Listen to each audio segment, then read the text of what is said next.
Whether it was Todd Gurley, Sony Michel, Nick Chubb, Zamir White, James Cook, or DeAndre Swift, the Georgia Bulldogs have been producing big-time running backs who've gone on to the NFL over the last decade or so. Georgia is arguably known as Running Back U, and the next guy up was Kendall Milton. Kendall Milton had been hyped up since middle school, was a 5-star recruit when he committed to Georgia, and had all the tools to become the next big thing for him. Unfortunately, Milton would never be able to fully put it all together at Georgia, and despite having good moments and showing flash, Milton would not hear his name called in the 2024 NFL Draft. In today's video, we're going to do a typical stock crash video, talk about who he is, how he became such a big deal, and why he ultimately went undrafted. But before we get started, if you're a big fan of college football, be sure to subscribe to the channel, leave a like if you can support today's video, and let me know what player, team, topic, or situation I can cover next. Now let's get started and talk about what happened to Kendall Milton. So in order to understand how he got to this point, we first need to go back in time.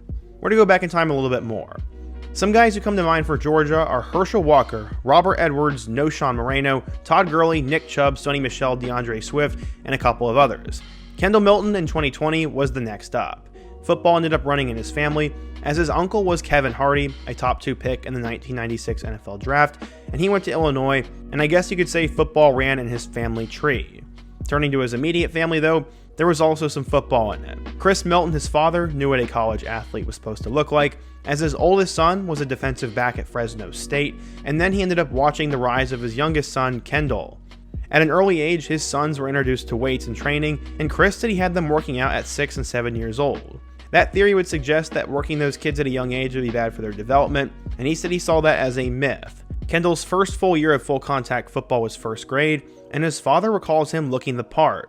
He was wearing full gear and LaDainian Tomlinson cleats. Looks, however, didn't amount to performance, as his mother nicknamed him Twinkle Toes after the Flintstones cartoon character. Kendall barely played, and his father joked that he was the kid you'd see playing in the water. He didn't appear all that interested or engaged in the sport of football, but a year later everything would change. After feeling like football may not be his thing, he saw something in his son in year 2. He developed a love for the sport and a desire to succeed. He morphed into a competitor, and with 23 seconds left in their championship game, all doubt was removed that football was his sport. Chris was the coach of the team and recalled moving Kendall to safety for the final play. The opposing team ran a reverse, and the ball carrier got to the sideline and was headed for a game-winning score. That's when Kendall turned on the Jets and made the game-saving tackle just a yard short of the goal line. This would secure the championship and secure a future in football for Kendall Milton. From there, him and his family had every reason to assume he'd have greatness, and he's been making headlines since a Sports Central article introduced the world to him in 8th grade. This was back in 2016, and he'd also receive his first scholarship offer in 8th grade. Eventually, he'd arrive at Buchanan High School in California, and he really impressed. He had an incredible combination of size, speed, and agility, and he became one of the most highly productive running backs at the high school football level. And he was nationally regarded as the best running back in the class of 2020. He then became a 5-star player, and it was tough to navigate all the recruiting stuff. The Milton family made a ton of good connections in the recruiting process, and his father said, quote, "Kendall's a national name, and Aaron has really helped us navigate it all. We're trying to figure out how he'll handle the attention at 15 years old, and we need to keep him humble in what he needs to be involved in." As a sophomore, he looked like a man in his mid-20s, as he ended up running for 1,600 yards and 25 touchdowns. After that, he got offers from USC, UCLA, and Washington, and then his name reached all across the East Coast as well. In his final 2 years at Buchanan, he rushed for 1,300 yards and 27 touchdowns in 2018, and then 1,500 yards and 23 touchdowns in 2019. He's now a 5-star back and chose between Bama, Georgia, LSU, and Ohio State. All 4 of those schools got an official visit, and he eventually chose Georgia over 40 other offers. But why? He said, quote, "I like their tradition for not only producing great running backs in college, but then getting those guys out to the NFL and having success there. Del McGee is a great running backs coach, and his resume speaks for itself. He's known as one of the best running back coaches around, and we have a great relationship. I want to go where I can get developed, and I know that'll be a great fit." Over his 4-year high school career, Kendall Milton had over 4,000 yards and 70 rushing touchdowns. He was supposed to become the next big thing for a school known for developing running backs, and at the time of his commitment, Georgia had 4 running backs on NFL rosters, and that was going to grow after DeAndre Swift and Brian Harrion were now headed over to the league.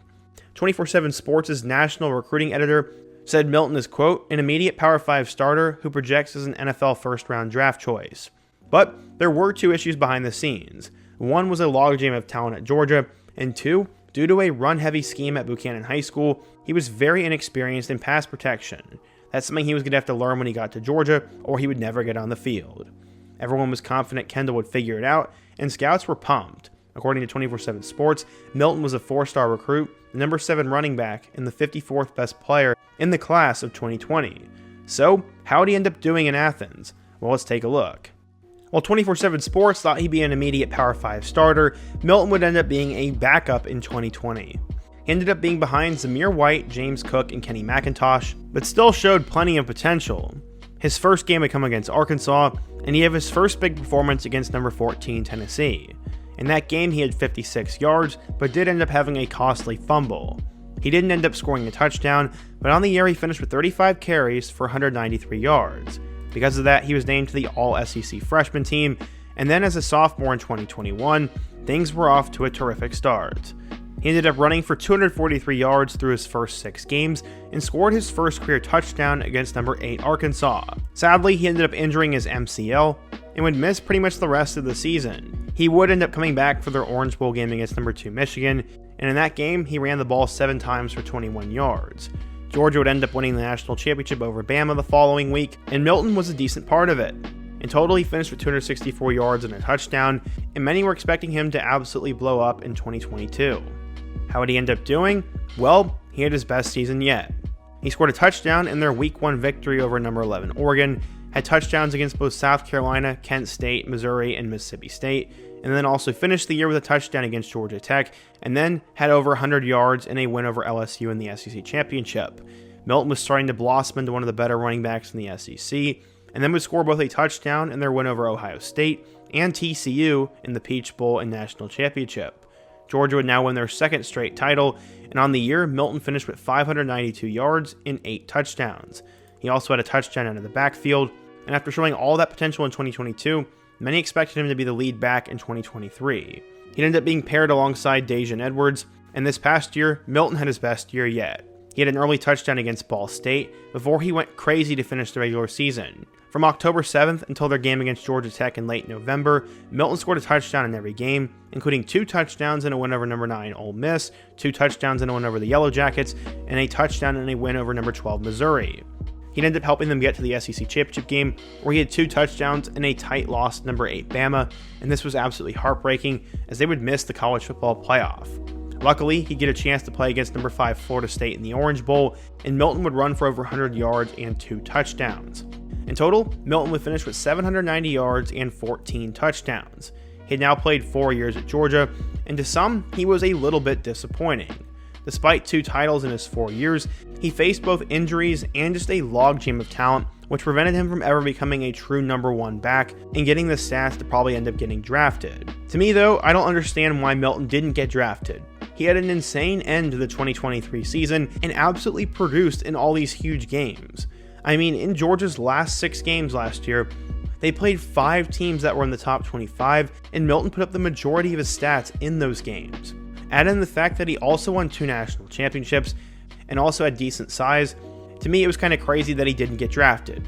But I do have 3 reasons. This is the part of the video where we talk about why his stock crashed, and the first one in my opinion is going to be the injuries. I think this is the least important factor, but he did struggle with some injuries and he was a little bit banged up, and NFL teams are worried about that. 2, his production was never that elite, as he never had an 1,000-yard season. While he did have 12 touchdowns this year, he didn't put up the kind of stats that many expected him to. The third reason is probably because he's not that dynamic.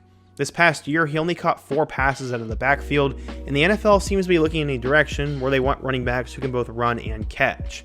To an NFL team, Milton is a guy you're better off taking as an undrafted free agent than in the 6th or 7th round, or maybe you can get a player at a different position who could be a little bit more valuable, or a running back who could catch better.